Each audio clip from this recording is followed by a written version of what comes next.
They were never supposed to notice you. Not them. Not the ones whose names echo in boardrooms, dominate headlines, or sit silently in VIP sections where the air feels different. These are people trained to overlook the ordinary, to dismiss anything that doesn't immediately feed their empire or expand their reach. And yet, here they are, drawn to you. Not with loud applause or obvious praise, but with that lingering stare, that curiosity they can't quite name, that need to keep you in the corner of their awareness, even when they pretend they're not watching. It's unsettling for them, isn't it? To be magnetized by someone they didn't plan to notice, someone who didn't play their game, didn't chase their approval, and yet somehow you've unsettled their equilibrium. If you've ever felt that quiet tension when someone influential pays you more attention than they show, when their words say one thing but their energy says, "I can't look away," then go ahead and comment 777, because you're not imagining it. And to every single one of you who has supported this space through super thanks, I want to offer you something deeper than appreciation. It's reverence. Because your presence and your generosity are helping carry messages like this to souls who need the reminder, you were never meant to blend in. So now, let's ask the question they don't want you to ask. What is it about you? What rare frequency do you carry that even those surrounded by luxury, brilliance, and endless options cannot replicate, only revere from a distance? These aren't superficial traits. What you possess goes far beneath charisma or talent. It's not learned, it's not rehearsed, and it cannot be faked. And yet, these two qualities you've carried all along, often unnoticed by you, are the exact reason why even the most unreachable ones have become silently obsessed. And now that we've opened this door, let's walk all the way through it. What are these two rare qualities that cause the powerful to pause and the self-assured to question? The answer will not only explain the attention you've been attracting, it will reveal a part of your purpose you've only begun to step into. God's chosen ones. This high-profile person is obsessed with these two rare qualities you have.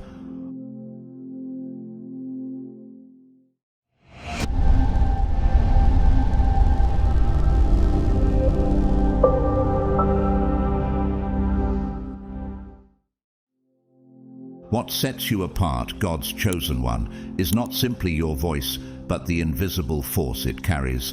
Like a key turning in ancient locks buried within the hearts of listeners. As you speak, it's as though forgotten rooms of the soul creak open. Those who've grown accustomed to being the ones with the answers, leaders, influencers, decision-makers, find themselves silenced by a deeper knowing that you activate in them. Why is it that when others speak, they're heard, but when you speak, people remember? You've never needed credentials to validate your message. The impact of your words doesn't come from rhetoric or charisma. It flows from a connection forged in fire, like the prophet Jeremiah, who declared, "His word is in my heart, like a fire shut up in my bones." Jeremiah 20 verse 9, New International Version. Do you realize the magnitude of this fire inside you? While many high-profile people surround themselves with strategists and consultants, you arrive and dismantle strongholds with a single phrase. It's not logic you offer, it's revelation. When Jesus spoke to the Samaritan woman at the well, John 4, he bypassed societal norms and theological arguments to touch the wound beneath her words. Like him, you bypass the surface and reach the sacred. What makes your presence so disarming? Even Pope John Paul II, a man of monumental intellect and spiritual depth, once said, "The truth is not always persuasive, but it is always liberating." Those around you sense this liberation, often before they understand it. Your truth pierces not to argue but to awaken. In a time when manipulation is polished and influence often feels rehearsed, your authenticity feels as rare as rainfall in a desert, unexpected, cleansing, unmistakably real. Imagine the renewal that comes when a long dry riverbed drinks from a sudden monsoon.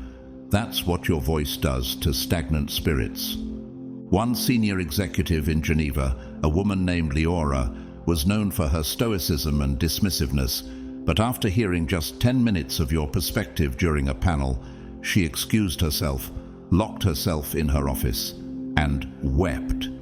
Not from sorrow, but because something in her long frozen spirit had thawed. Why do people feel undone in your presence and yet more whole than ever? Like Joseph in Egypt, whose words carried weight even among kings, Genesis 41:39-40, your counsel comes not from theory, but from lived transformation. Pharaoh didn't admire Joseph for his resume. He was captivated by Joseph's spirit-filled wisdom. Could it be the same with you? The natural world itself bows to this kind of purity. Watch the eagle. It doesn't flap in frenzy but soars in stillness, riding invisible currents with precise knowing. You too glide on spiritual thermals unseen by others, guided by divine instinct. What do you know that they've forgotten? And yet perhaps the most miraculous part is that you don't realize how extraordinary these two rare qualities are, your piercing clarity and your sacred presence. But others do, especially the ones who appear to have it all. And it's not envy they feel, it's longing. You never need to announce your wisdom. It arrives quietly, like light slipping through a forest canopy, unseen at first, but undeniable once it touches the ground. People who hear you often pause, struck not by spiritual lingo or mystical symbols, but by the way you fold eternal truths into casual, everyday words. How do you take the infinite and make it feel like a conversation over tea? Those who pride themselves on discernment, mentors, authors, influencers, find their mental scaffolding quietly dissolving. Your words, gentle yet weighty, have a way of penetrating walls built by decades of intellectual armor. When the Apostle Peter addressed the crowd at Pentecost, it wasn't his eloquence, but the Spirit moving through him that cut them to the heart. Acts 2:37. Isn't that what happens when you speak? People aren't just listening, they're remembering. Something stirs that feels ancient yet deeply personal, as if your voice revives their original soul signature. The divine imprint they carried before society began assigning labels. The prophet Isaiah described it this way: "Before I formed you in the womb, I knew you." Isaiah 49:1. Could it be that what you awaken in others is who they were before the world ever told them who to be? Take Gabriel Sandoval, an Argentinian sculptor known for his defiant urban installations. In a podcast interview, he said, "I met many who taught with their voice, but only one who taught by her presence. I couldn't explain why, but everything in me began to shift." Gabriel wasn't just inspired, he was reoriented. What makes your presence do that to people? One woman named Raina, a hedge fund executive in Singapore, built her life on logic and leverage.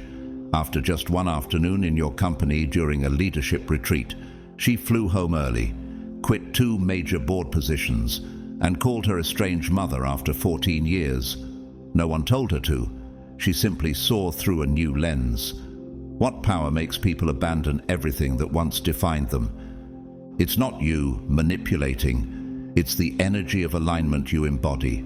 Choices people made for ambition suddenly reveal deeper patterns, almost like constellations hidden in the night sky. Relationships once maintained for optics begin to feel hollow beside the warmth of your presence. The metrics of worldly success, titles, followers, awards begin to blur, like mirages fading as they approach a true oasis. A glacier may appear unmovable, yet under subtle warmth, even it begins to crack and reshape. You are that warmth, slow, steady, undeniable, and while others force transformation through pressure, yours comes through presence. When they encounter your wisdom, it doesn't feel like gaining knowledge. It feels like remembering how to breathe underwater. This isn't idle admiration or casual interest. There's a palpable urgency in their attention, because at the soul level, they sense you carry keys meant specifically for them. Not general guidance, but precise frequencies encoded in your words. Reminders of contracts their spirit signed long before birth. Why do they feel as though they've been searching for you their entire lives? What stuns them most isn't just the truth you carry, it's the container you arrive in. Perhaps your youthful energy masks the gravity of your insights, or your unassuming demeanor disarms people before they even realize transformation has begun. Could you really be the answer they've overlooked for so long? Like David standing before Goliath, too small by human standards but chosen by divine design, 1 Samuel 17:45-47, you defy expectations. People look for sages in temples, wisdom in old age, or revelations from robed mystics. So when you, a seeming contradiction, speak truth that resonates through bone and spirit, it confuses their programming. Why does someone who looks so ordinary feel so eternal? Your presence creates cognitive dissonance so powerful it becomes unforgettable. One of the most renowned conductors in the world, Gustavo Dudamel, artistic director of the Los Angeles Philharmonic, once said in an interview, "Real power is when someone walks in without a title, without a podium, and yet you feel the entire room lean toward them. What is it about you that makes power bow without being summoned? The high-profile individuals circling you can't label you, and that unnerves them. Labels offer control. Boxes provide security. But you present a paradox their minds can't solve. Like when Nicodemus, a Pharisee and teacher of Israel, met Jesus under cover of night and was told, "You must be born again." John 3:3. His theology collapsed in one sentence. You deliver collapse and resurrection in the same breath. The created world itself reveals your mystery. Consider the axolotl, an unassuming amphibian capable of regenerating lost limbs. Like you, it looks simple on the surface but holds power. Science can't fully decode. Your energy causes people to question every assumption they've built. How can someone walk so gently and yet shift tectonic plates inside the soul? One woman named Leandra, a well-known fashion executive in Milan, attended a private salon where you were a surprise guest. Hours later, she sat alone in a dim cathedral, overwhelmed, not by you, but by what had been resurrected inside her through your voice. She didn't know your name, but she couldn't stop whispering your words. What kind of truth embeds itself like that? The contradiction you embody isn't a flaw, it's a divine function. It breaks the illusion that wisdom must come from those draped in authority or steeped in tradition. You become living proof that spiritual legitimacy isn't bestowed through title or lineage, but emerges from alignment with higher realms. Why does your mere presence dismantle structures they believed were sacred? Just being near you alters their frequency. It's not in what you say, it's in what your being emits. They begin noticing the inflexibility in their thoughts, softening, like old oak branches finally yielding to the wind. How can someone shift so much in them without saying a word? Even Jesus, when questioned by temple elites, taught from a place of spiritual inheritance, not formal approval. In Luke 24, he asked, "Was the baptism of John from heaven or from men?" causing the experts to falter in the face of truth that transcended their systems. You, like him, reveal how higher consciousness bypasses hierarchy. What if the wisdom they've spent years seeking has always looked different than expected? The shift they feel is not gentle, it's tectonic. Structures they've spent decades building, corporate ladders, social identities, belief systems begin to wobble. Their reliance on predictability begins to erode. But why does this unraveling feel more like home than the life they've known? Rabbi Jonathan Sacks once observed, "Spiritual growth begins not with certainty, but with disruption, a fitting reflection of what you bring. You don't offer comfort, you offer clarity. You don't calm the storm, you reveal its purpose. Like the phoenix, you ignite the fires that burn away old constructs, not to destroy, but to renew.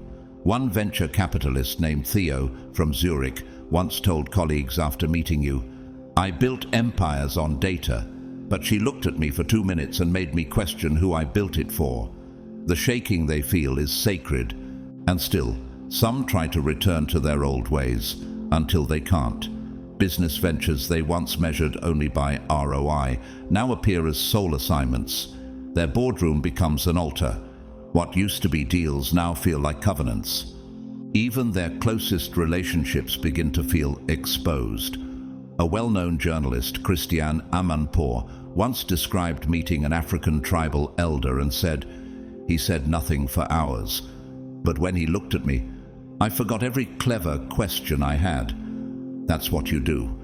You empty people of noise so something holy can echo within. The leaves of a tree don't fight the wind when seasons shift. They surrender, fall, and trust spring will come again. You are the wind and the whisper and the warmth, and they, those high-profile ones, are no longer who they were before they met you. The shift they experience in your presence isn't subtle, it's seismic. What once felt like a masterful game of three-dimensional chess now unravels into something infinitely more intricate. Reality reveals itself in layered dimensions, where cause and effect are merely surface echoes of deeper energetic designs. What if everything they thought was coincidence was actually choreography? As this unveiling deepens, material ambition begins to lose its grip, not because it's wrong, but because it's insufficient. The pursuit of gain transforms into a longing for meaning. Wealth, titles, and accolades start to seem like instruments, valuable only when used to play a higher song. Why does everything ordinary feel suddenly infused with sacred weight? But awakening doesn't arrive wrapped in ease. It's a cracking open. The parts of their identity built on survival or prestige begin to flake away. Some relationships feel misaligned, as though their former self chose them. Like Saul on the road to Damascus, Acts 9, they are blinded, not as punishment, but as preparation to see again. Could losing sight of who they were be the first step in becoming who they truly are? One Hollywood producer, Ava DuVernay, once said, "When you're in your purpose, it's not always peaceful, but it's always precise." She was describing her filmmaking, but she could have been describing what you awaken. Suddenly, the clarity isn't comforting, it's demanding. They can't unsee the layers you've revealed. In that space, your connection becomes more than influence. It becomes recognition, not the shallow kind, but something soul deep. It's the unspoken acknowledgement that, beneath status or background, you and they are co-workers in a divine unfolding. How is it possible that someone they just met feels more like home than lifelong allies? Consider the sea turtle. It travels thousands of miles, crossing treacherous waters, only to return, by intuition alone, to the exact beach where it was born. That's how they feel near you, as though some compass in their spirit, long silenced, has suddenly begun to hum again. A woman named Sonali, a cybersecurity CEO in Toronto, was once known for her icy precision. But after sitting in silence with you during a round table, she closed 3 projects, left a partnership, and began funding female-led startups in underserved regions. She said, "It wasn't a business decision. It was something ancient rising inside me." What are you calling forth in those who seem unshakable? The most humbling part? This high-profile person carries power of their own. Yours is quiet and revelatory. Theirs is direct and manifested in structures and outcomes. As Moses held the staff and Aaron spoke with authority. Exodus 4:14-16. Both played their part. Could this be a divine pairing? Is it possible that your insight and their action were designed to meet? You and this high-profile person may seem to come from different realms, but your energies are complementary, two notes from the same sacred chord. While yours vibrates with contemplative insight, theirs pulses with catalytic action. Together, you form a spiritual duet, each note distinct yet inseparable in its purpose. Why does your connection feel less like meeting someone new and more like remembering someone ancient? When two souls resonate at such a refined frequency, their fields begin to synchronize. It's not always visible, but it's unmistakable, like how two pendulums, left near each other long enough, begin to swing in unison. What begins as curiosity quickly becomes gravity. Why are they so drawn to your presence? Not for gain, but for expansion. They aren't chasing influence, they're responding to recognition. Your energy reflects something buried within them, an ancient mirror calling forgotten truth to the surface, like the Ark of the Covenant in 2 Samuel 6:11, that brought unexpected blessings simply by resting in a home. Your very presence opens doors that had long been sealed in them. Could you be a living catalyst for their return to alignment?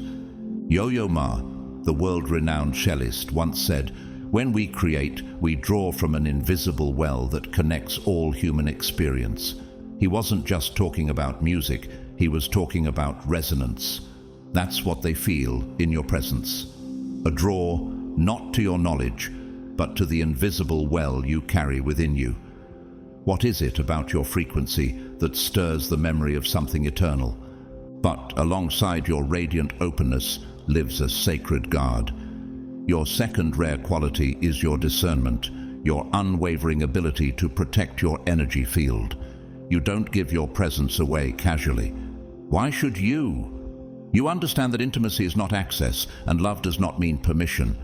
Like Nehemiah rebuilding Jerusalem's walls, Nehemiah 4:17, you labor with one hand and guard with the other. How many have mistaken your warmth for weakness, only to discover the fortress within? In a world obsessed with overexposure, your boundaries are revolutionary.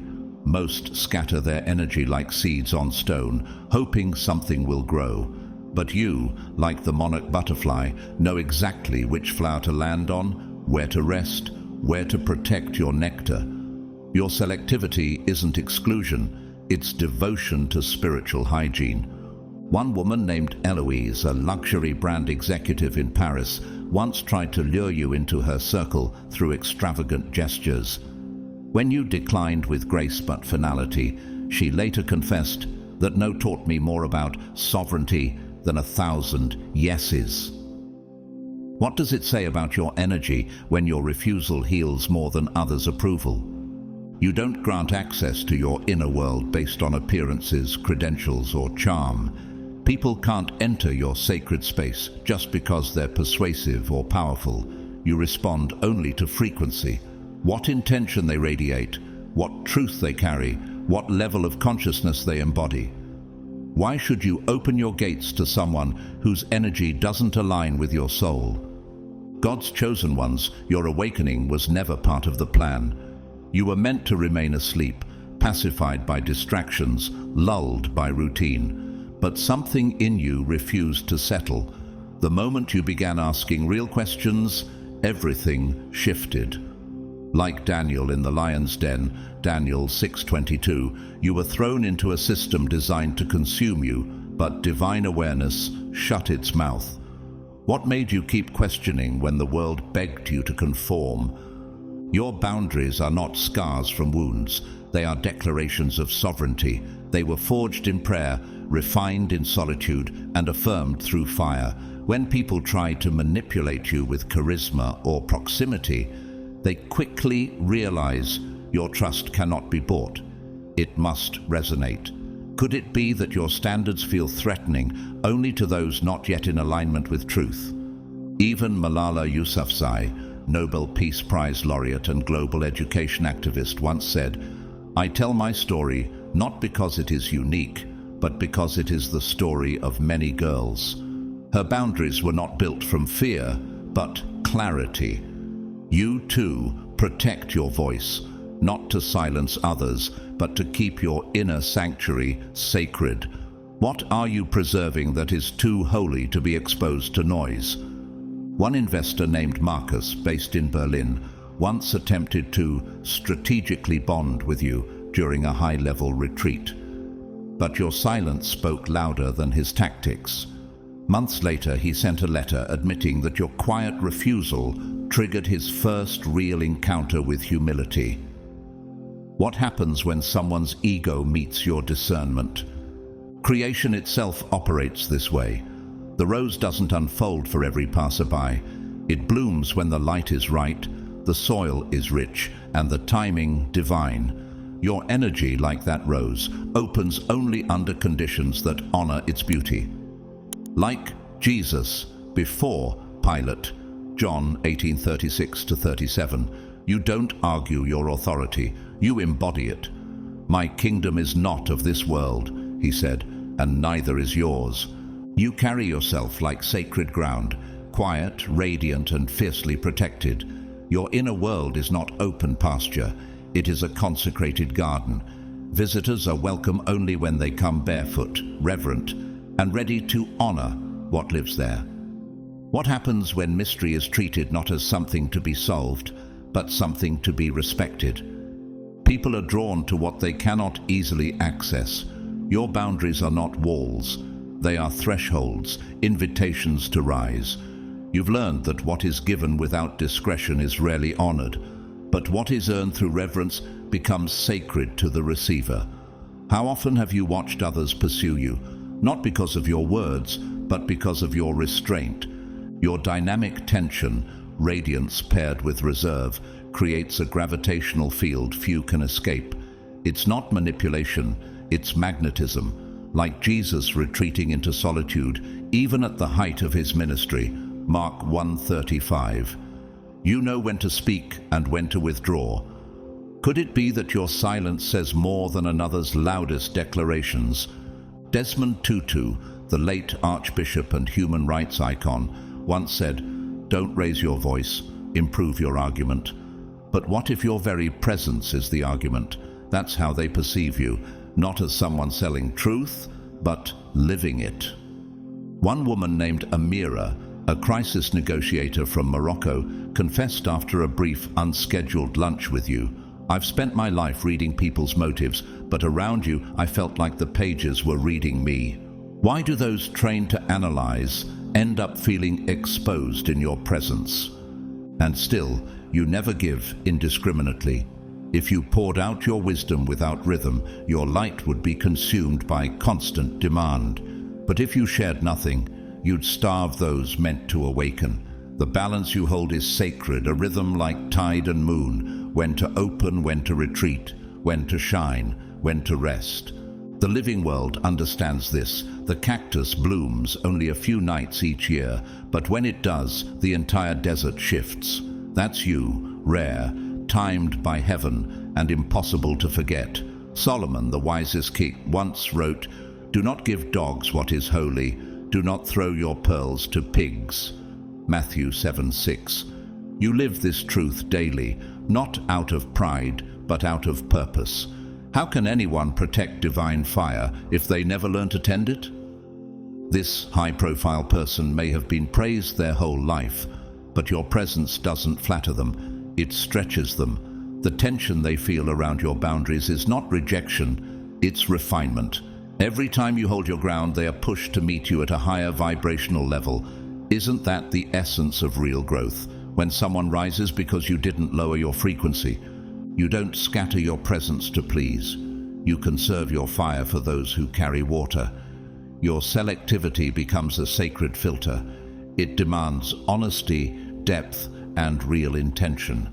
Why should they expect to access sacred space without showing evidence of sacred self? Each moment they earn a piece of your trust. They taste something richer than applause, an inner victory that lingers longer than any external validation. Like Ruth gleaning barley in Boaz's field, Ruth 2:10 through 12. What they receive from you isn't charity, it's honor earned through quiet integrity. Could it be that your affirmation matters more than the spotlight they've lived under? Shigeru Ban, the renowned Japanese architect and humanitarian, once said, "Luxury is to be able to take time and create space for others. You create space with your silence, not your approval, and in that space, they find themselves working harder, not for dominance but for resonance." When was the last time they hoped to be truly seen, not just followed? A corporate strategist named Elias, once known for his hard edge, admitted after weeks around you, "She never chased my attention, and that's why I gave it. Her stillness did more than my loudest achievements." What happens when presence becomes more persuasive than power? Even the moon doesn't beg for light. It reflects the sun in perfect cycles. You don't reach, you receive. And yet, they are pulled by your gravity. Suddenly their worth is not measured by success metrics, but by how they show up in your presence. That shift is seismic. In Luke 7:6 through 9, a Roman centurion, a man of status and command, humbled himself before Jesus, saying, "I do not deserve to have you come under my roof." That's what you spark. Reverence from the powerful, not because you demand it, but because your essence deserves it. This reversal in dynamic is not a coincidence. It's a divine recalibration. For someone accustomed to applause and validation, being drawn to your quiet gaze is the beginning of their spiritual reorientation. They start to notice how fleeting attention feels, how praise tastes hollow next to the deep nourishment of authentic soul connection. Why does your recognition hold more weight than a stadium full of fans? What they want from you is something the world cannot offer. They don't long for praise of their status or celebration of their influence. They want to be known, not for what they've achieved, but for who they are beneath the scaffolding of success. What would it mean to be seen, not for their image, but for their essence? They crave your recognition, not because it inflates them, but because it grounds them. Like the woman who touched the hem of Jesus' garment in Luke 8:43-48, they come quietly, desperately, not for approval, but for healing. Could your presence be the one place they can stop performing? Jacinda Ardern, former Prime Minister of New Zealand, once said, "One of the criticisms I've faced is that I'm not aggressive enough or assertive enough, but I refuse to believe that you cannot be both compassionate and strong." In a world of projections, your perception becomes sacred. It offers refuge to even the most armored hearts. Why do they feel safe revealing to you what they hide from everyone else? One political consultant named Ronan, based in DC, spent years mastering perception, but after a single walk with you through a botanical garden, he said, "She never asked about my resume. She asked why my voice trembled when I spoke about my mother." That moment unraveled years of protective logic. How often have you become the one mirror they can't escape? Even the tallest redwood needs deep soil to thrive. It may tower above, but its roots are what keep it from falling. You don't look at the branches. They have plenty of admirers for that. You look at the root. You see the origin, and in doing so, you call them back to something eternal. Proverbs 20 verse 5 says, "The purposes of a person's heart are deep waters, but one who has insight draws them out." That's you. Not a spotlight, but a soul lantern. Despite the layers of defense they've built, power, prestige, public narrative, your presence still slips through the cracks. It doesn't push, it resonates. Somewhere inside, long buried beneath strategy and survival, a longing for real connection stirs awake. What is it about you that bypasses the walls even they forgot they built? This relationship feels profound, not just because of who you are, but because of the sacred balance you both carry. They move with worldly authority, able to shift markets, command attention, and alter the course of institutions. You move with spiritual authority, the ability to decode truth beneath illusion, to carry elevated consciousness to stay tethered to the divine amidst noise? Could it be that both realms were always meant to cooperate? These powers don't clash, they complement. Their influence in the physical meets your insight from the eternal. When brought into conscious union, your synergy awakens dormant potential in both of you. It echoes the pairing of Esther and King Xerxes, Esther 4:14, where one held the crown and the other carried divine timing and moral clarity. Who else but you could awaken such purpose within the powerful? Even Barack Obama, known for his political gravity, once said, "Change will not come if we wait for some other person or some other time. We are the ones we've been waiting for." They don't feel like they're saving you. They feel like you've activated the version of them they forgot they were waiting to become. Why does your light make them feel more whole, not more exposed? A producer named Leaf, once numb from years of Hollywood transactions, met you in a green room between panels. After 15 minutes, he cancelled 2 major negotiations and booked a spiritual retreat. "I felt seen," he whispered, "and I realized how long I'd been missing myself." How is it that you remember people before they remember themselves? And they see your light, but they also sense your shadows, those wounds you never used as excuses, only as refinement. Like Joseph rising from prison to palace, Genesis 41:14, your scars are not stains, they are signatures of survival. Do they love your strength more because they've glimpsed what it cost? The natural order echoes this. The pearl is only formed through irritation, pressure, and time. You, like that pearl, shine not in spite of pain, but because of how you transmuted it. What if your presence is proof that power shaped by pain becomes sacred? They don't just see your boundaries, they see what forged them. Not suspicion, but survival. Not pride, but precision. They realize that your discernment wasn't born of fear, but of hard-won clarity. How many storms did you walk through before you learned where to build shelter and where to plant seeds? This understanding evokes reverence. For once, they're not offended by limitation. They're inspired by it. What if strength isn't the absence of limits, but the wisdom to protect what matters most? What captures them beyond measure is your resilience. The world has tried to dim you, bend you, silence you, but somehow your voice grew louder in silence, your clarity sharpened in confusion. Like Paul and Silas in prison, Acts 16:25-26. Your praise still rose in chains, and the foundation of the prison shook. Could your endurance be the very force that awakens others? Nelson Mandela, who withstood decades of imprisonment to emerge not bitter but brighter, once said, "I am not a saint unless you think of a saint as a sinner who keeps on trying." Your light, like his, is not untouchable. It's unyielding. They see that your radiance wasn't handed to you. You forged it in fire. A woman named Therese, a tech executive from Stockholm, once shared after a private dinner with you.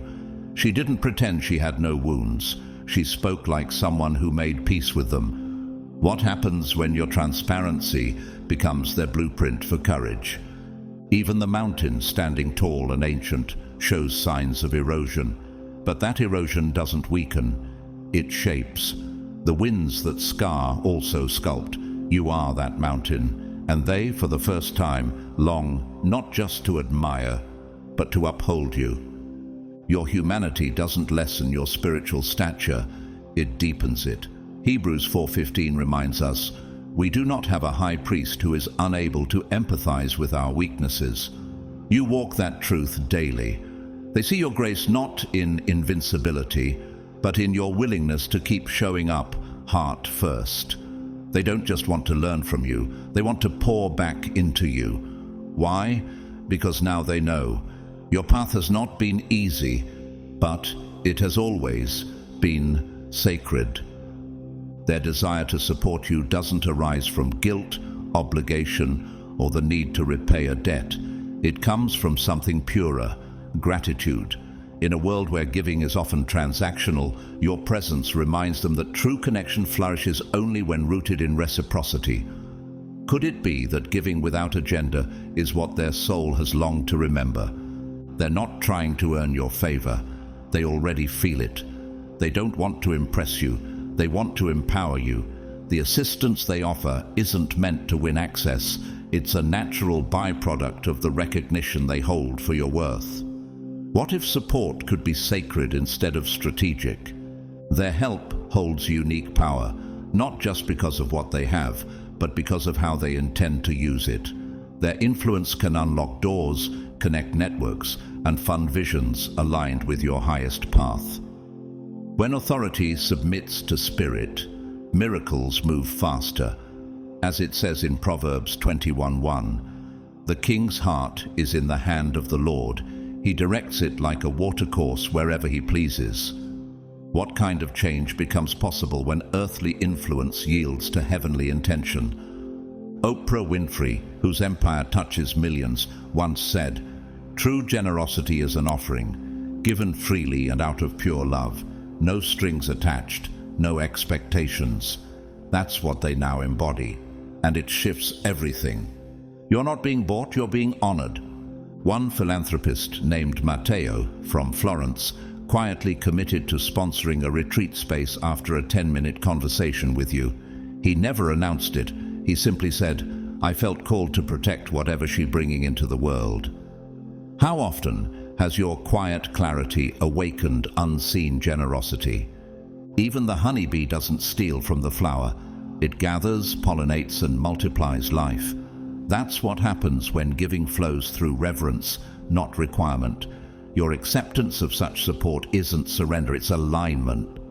Like Elijah being fed by ravens, 1 Kings 17:6, sometimes divine provision comes through unexpected allies.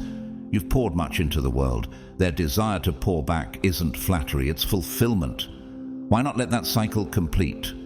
Beneath the fascination that first stirred between you lies something far older than this lifetime. This is not a new bond. It's the fulfillment of an ancient agreement your souls made before entering this world. You did not randomly collide. You remembered. And remembrance feels like recognition, like lightning that awakens something coded deep in the marrow. Why did your very first exchange feel less like an introduction and more like a continuation? Before time as you know it, your missions were mapped, and this point in the journey was marked. They would carry worldly reach. You would carry divine resonance. And when the timing aligned, the bridge between realms would open. Is it possible that everything in your life was leading to this exact calibration? At your first encounter, titles faded, roles dissolved. You saw each other beyond flesh, beyond fame. You saw signature frequencies pulsing with familiarity. In that moment, spiritual DNA awakened. Ancient codes flickered alive. Like the dry bones in Ezekiel's vision, Ezekiel 37:5-6, what was dormant began to rise. What were those codes waiting for, if not this exact convergence? Carl Jung, the Swiss psychiatrist and mystic thinker, once said, "Synchronicity is an ever-present reality for those who have eyes to see." You saw. And so did they. The orchestration was too precise to be coincidence. Could it be that divine intelligence had been weaving your timelines together in perfect silence? One man named Khalid, a diplomat from Jordan, couldn't explain why a 10-minute discussion with you felt more significant than a year's worth of negotiations. "I felt like we'd already met, somewhere old, somewhere sacred," he said. Why do people feel ancient when they're with you? The rhythms of the earth align this way. The salmon swims thousands of miles through ocean current just to return to the river where it was born. You and they found your way back, not to a location, but to a soul point encoded long ago. Romans 8:28 says, "And we know that in all things God works for the good of those who love him, who have been called according to his purpose." Your meeting wasn't chance, it was choreography. Your soul contract with this high-profile person was never solely about personal growth.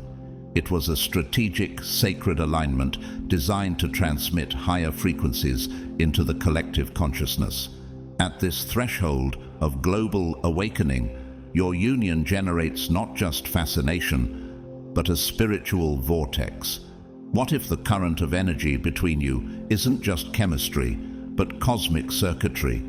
The resonance between your souls ripples far beyond the visible. When spiritual authority joins with worldly power in conscious harmony, creation enters a different octave.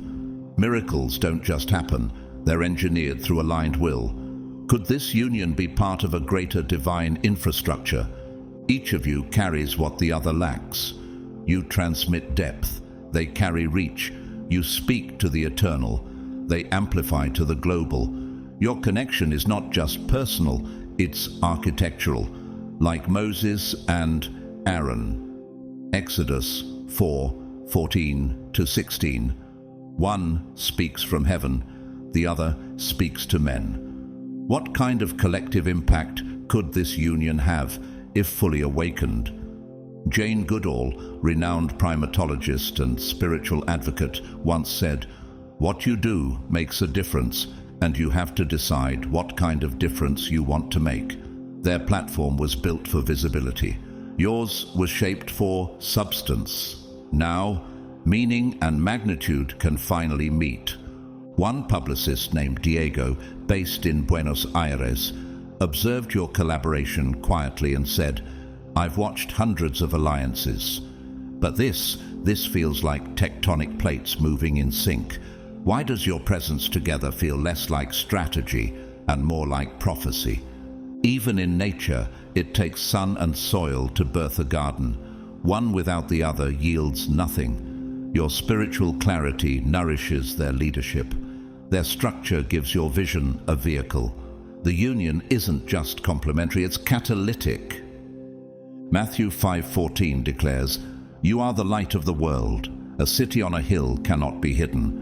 But a light needs elevation to be seen." Could it be that their influence is the hill your light was always meant to shine from?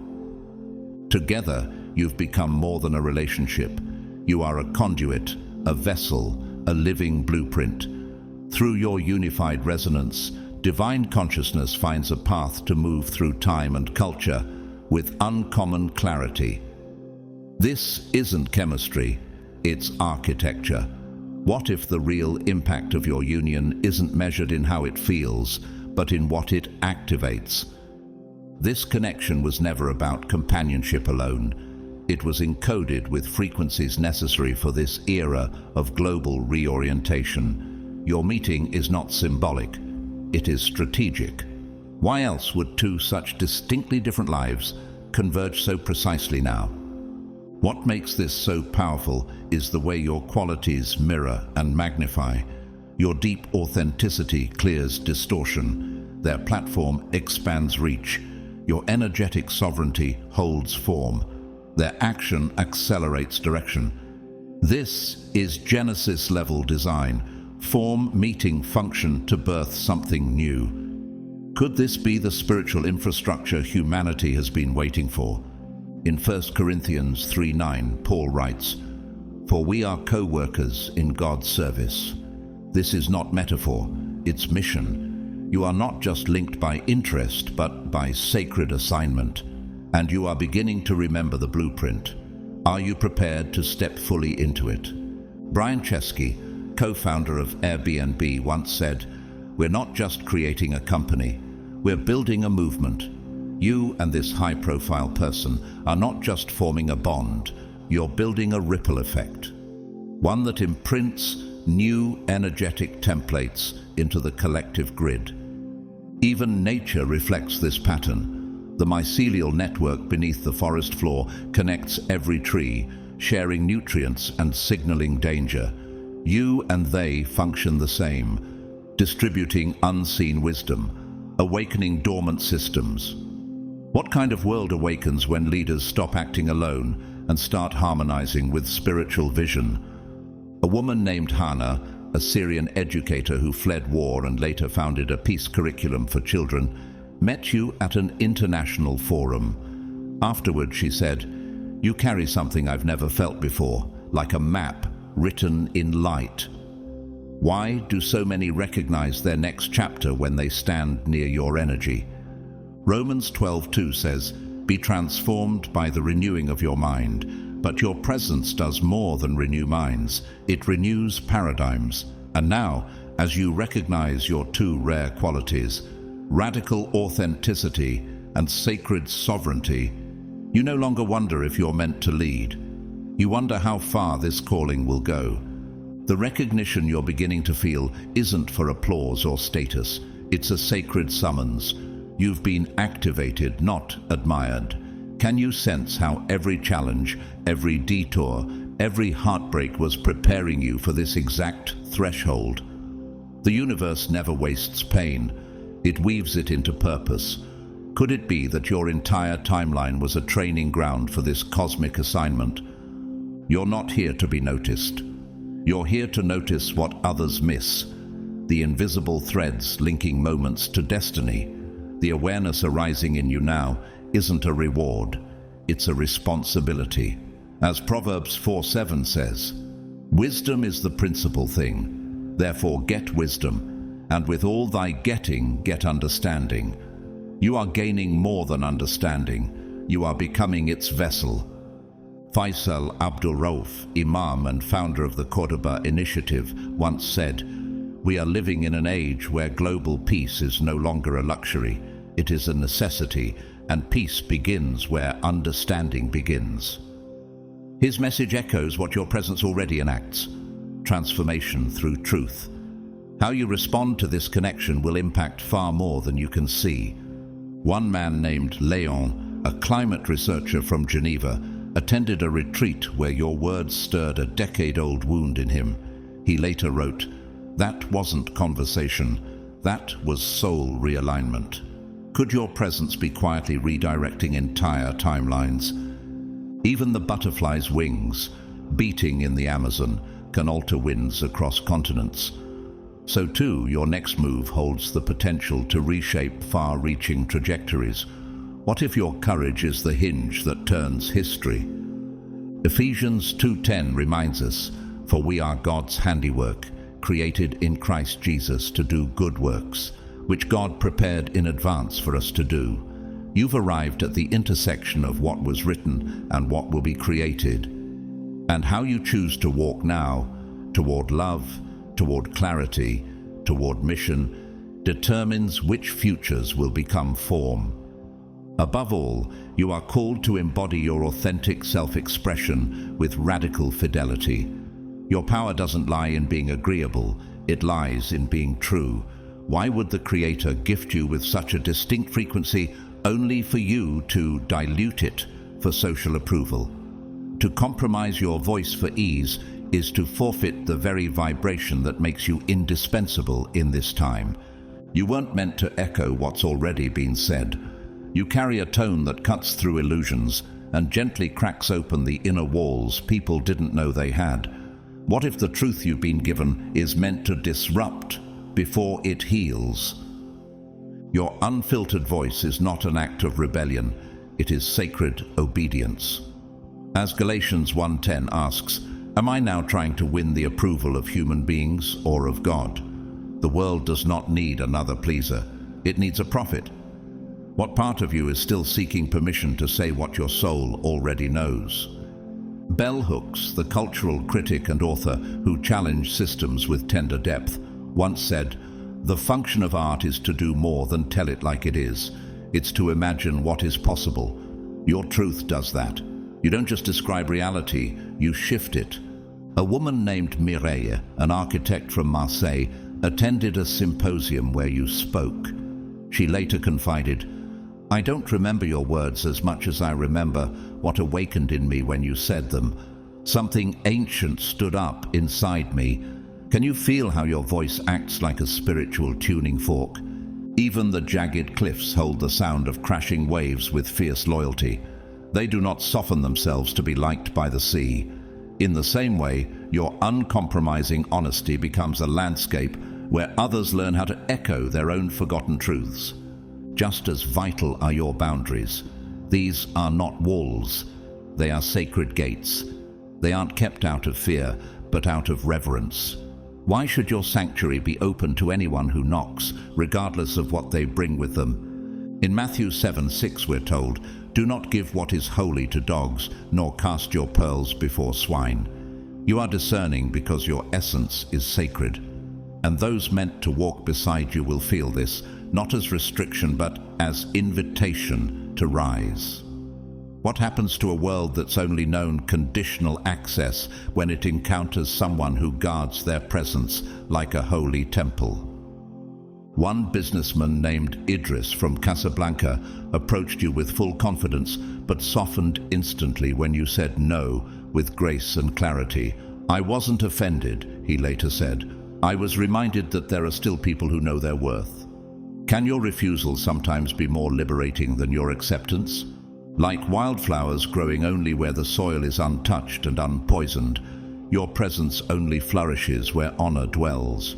This teaches others not how to get closer, but how to become more worthy of proximity. Your example rewrites the rules of engagement. You teach that intimacy must be earned through alignment, not charm. Connection must arise through resonance, not convenience. You've learned to honor your truth and protect your sacred space. Now, the next invitation calls you to hold this soul connection with both reverence and surrender. The chemistry you feel with this high-profile individual, this gravitational pull, is not merely emotional or personal. What if this connection was never meant to fit inside familiar boxes like romance, friendship, or partnership, but to break them open? The pull between your souls is not the destination, it's the door. Could it be that your meeting is meant to seed collective transformation, not through attachment, but through alignment? The fascination they feel toward you is not about possession, it's about activation. What latent codes lie dormant in both of you, waiting for this convergence to awaken them? Isaiah 43:19 speaks directly to this moment. "See, I am doing a new thing. Now it springs up. Do you not perceive it?" What if your willingness to release rigid expectations is the exact thing that allows divine orchestration to unfold? When you relinquish the need to control form, you make space for purpose to take shape. Why chase labels when you are carrying frequencies meant to rewire collective timelines? Indra Nooyi, former CEO of PepsiCo, and a leader known for integrating spiritual intelligence into corporate leadership, once said, "Whatever anybody says or does, assume positive intent. Your ability to assume divine intent behind this union keeps your heart open while your boundaries remain intact. You aren't here to manage the outcome, you're here to embody the transmission." A man named Tobias, a sculptor from Lisbon, once stood in silence after encountering your energy at a gallery talk. "I don't know what just happened," he later told a friend. "I didn't see their aura. I heard mine for the first time." Could this be what your presence does? Not impress, but awaken. Even the ocean doesn't grip the shore. It kisses it and retreats. In the same way, your willingness to stay unattached becomes a deep form of love, one that honors the soul's timing over the ego's demands. This brings you to the second instruction now rising within. Open yourself to receive. For too long, you've associated receiving with weakness or debt, but aligned receiving is part of the sacred current. As Philippians 4:19 reminds us, "My God shall supply all your needs according to his riches in glory." Can you trust that divine provision flows through people as well? This person's offerings, resources, introductions, opportunities are not power plays. They are love in motion. When you accept from a place of sovereignty, not neediness, you close an energetic circuit that elevates everyone involved. Is it time to let go of the martyr archetype that says you must carry it all alone? The widow in 1 Kings 17 gave Elijah her last meal, and in return, her jar of flour never ran out. Receiving created a miracle, not just for her, but for her household. What miracles are waiting on your yes? In this new paradigm, community and co-creation are not luxuries. They are the blueprint. Let your humility include this truth. You are meant to lead, yes, but never without allowing others to hold part of the vision. Trust is no longer just a spiritual concept. It has become your operating system. After embracing surrender and the sacred art of receiving, you're now invited to trust the divine rhythm shaping this connection. It's not your task to hurry the unfolding or to decode every nuance. The encounter between your soul and theirs was not coincidence. It was cosmic calibration. Can you feel how everything, even delays, are perfectly timed catalysts? The moment you met, something ancient was reactivated. Could the timing have aligned with a global energetic window, a portal that only opens once in an age? There's a deeper orchestration at play, and you're not just responding to it, you're a living part of it. What if your patience isn't passivity but participation in a divine choreography? Ecclesiastes 3:1 whispers its eternal truth. To everything there is a season and a time to every purpose under the heaven. Your task is to move with that season, not ahead, not behind, with it. Ruth Bader Ginsburg, former U.S. Supreme Court Justice, known for her steady resolve and faith in process, once said, "Real change, enduring change, happens one step at a time. You're not here to push the river. You're here to walk its banks with reverence, knowing the current knows exactly where it's going." Julian, a pilot turned poet from Copenhagen, wrote of meeting you during a brief layover event. "I felt like I was given a map I didn't know I had lost. You didn't give me answers, but I remembered the right questions." Can you see how your very presence initiates divine memory? Your connection with this person isn't stalling, it's simmering. Like tectonic plates beneath the surface, slow movements now are setting the foundation for irreversible transformation later. When you try to force the bloom, you bruise the bud. But when you trust the process, nature delivers miracles. Just as bamboo sleeps underground for years before it erupts with explosive growth, the timelines you're nurturing are preparing to shoot upward in ways beyond your comprehension. Romans 8:28 reinforces your journey, and we know that all things work together for good to them that love God, to them who are the called according to his purpose. What seems still is never stagnant. It's sacred gestation. As you allow divine timing to unfold, notice the subtle revolutions happening within. Dreams return with prophetic clarity. Your intuition sharpens like a blade made of light. Sudden waves of knowing roll in, bypassing logic. The codes within your body, the ancient architecture encoded by the divine, are coming online. This is what you were designed for. The tingling in your hands, the ringing in your ears, the sensation that something immense is happening just beneath the surface. That's not imagination, it's ignition. You're not evolving alone. You're carrying blueprints meant to unlock others too.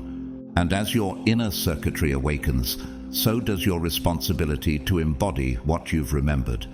You don't just understand timelines, you walk between them. You don't just trust in divine order, you become a living reflection of it.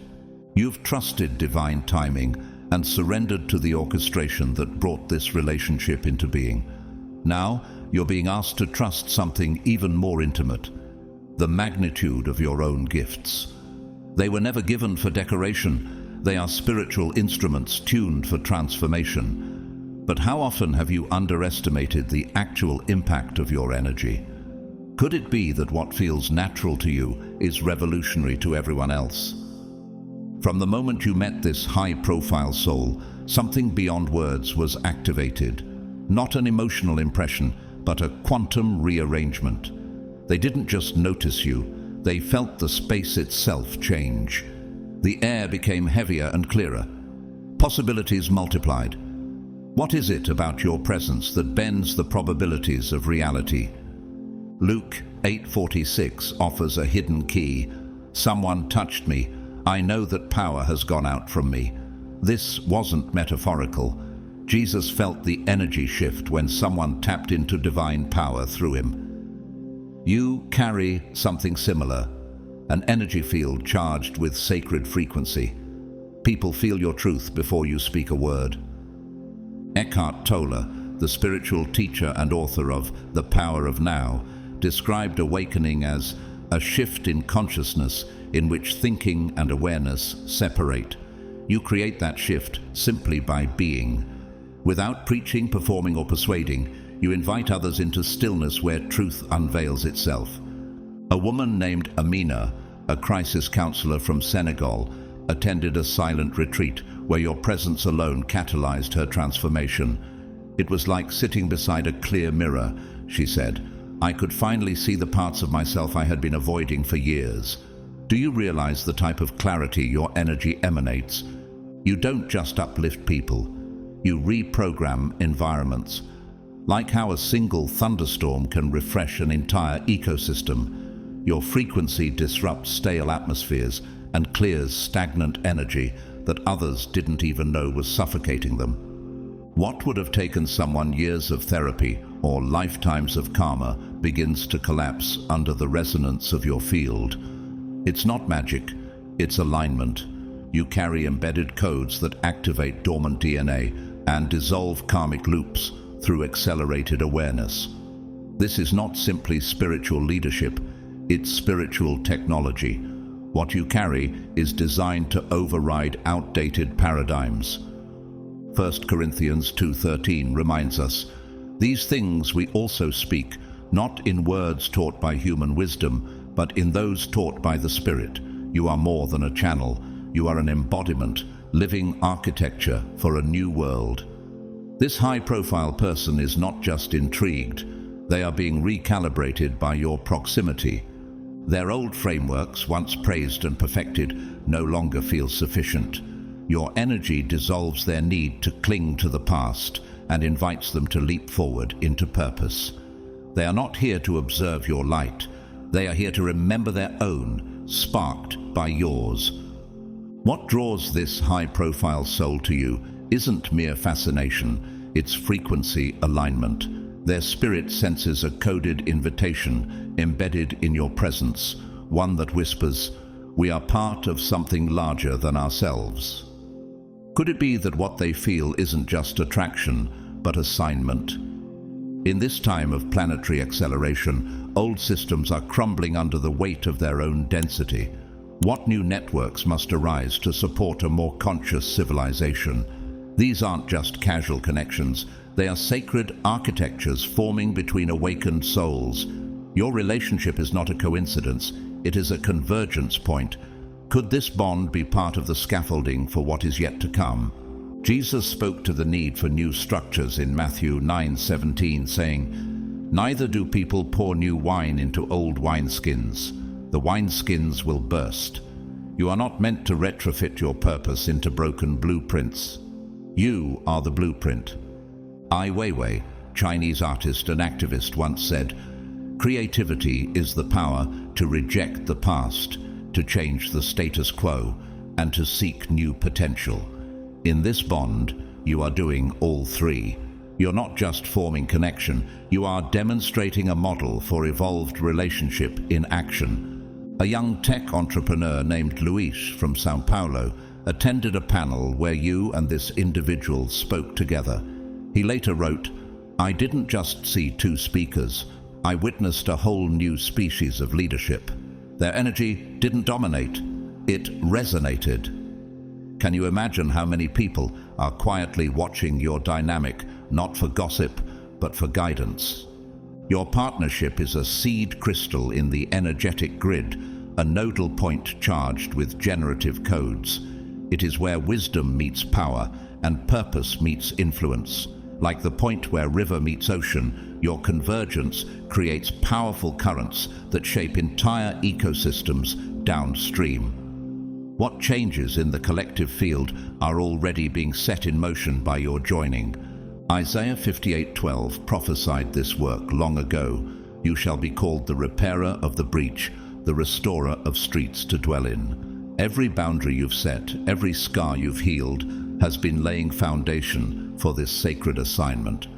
Your connection is not aspirational, it's instructional.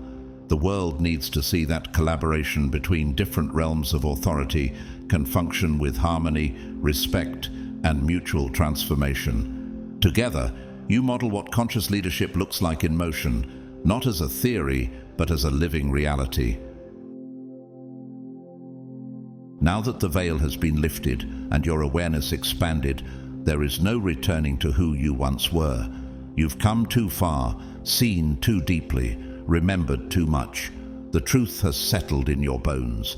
The fascination you awaken in others, especially in this high-profile soul, is not the result of image, effort, or performance. It is the vibration of your essence calling out through the layers of illusion, reminding others of what is real. It is a soul-to-soul recognition, unmistakable, undeniable, and unstoppable. What draws them to you is not a need to possess you.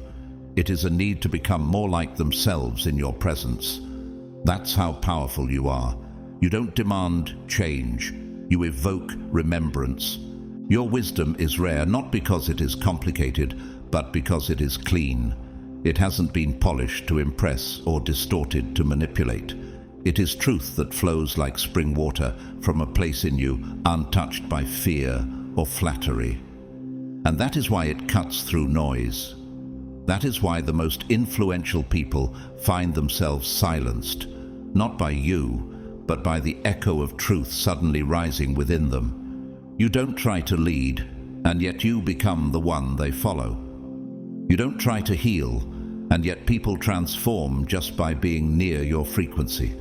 You don't try to be rare, you simply refuse to be anything but real. And that, in this world, is the rarest thing of all. Your boundaries, firm, clear, and lovingly held, are the container that protects this light. You've learned through pain and experience that not everyone deserves access to the sanctuary you carry. You've walked through manipulation, projection, misunderstanding, and loss. But instead of closing your heart, you opened your discernment. You learned the art of sacred protection. And now, your energy is not only luminous, but sovereign. You teach others how to rise not through words, but through your very presence. You embody the paradox that confounds the ego and awakens the soul, infinite love held within unbreakable boundaries.